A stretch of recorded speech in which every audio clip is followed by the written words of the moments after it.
השארתי את זה כמה דקות בתוך במים. עכשיו אני הולכת להוציא את הדבש. זה לא דבש.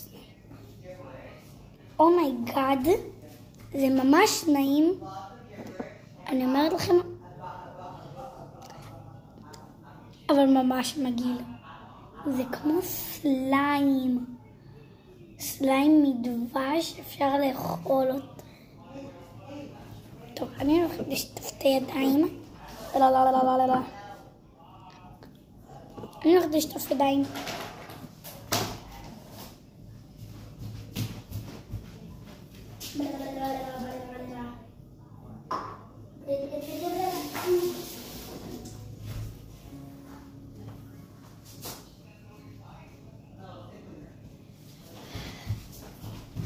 אוקיי.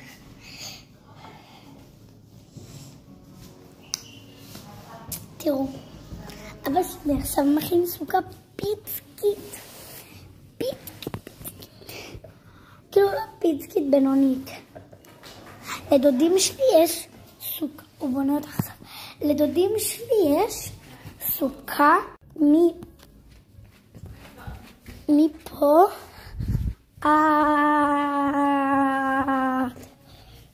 לפה. כאילו, תראו איזה ארוכה היא. באמת, אני לא סתם אומרת. כל כך ארוכה שאפשר להתאים בשולחן. אבל כאילו שולחן ארוך, לא קצר. אפילו... אוקיי. עכשיו אני הולכת לעזור לאבא שלי להכין את הזה.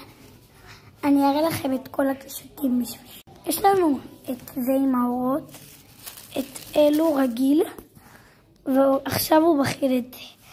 את אלו הוא מחבר עם אלו ושם כאן. אתם רואים? הוא חיבר את זה. את השחורים הוא מכניס אותם לתוך זה. ואז פשוט מכין את זה ככה. ואת זה הוא שם מעל זה. תחכו לפרק 3. ביי.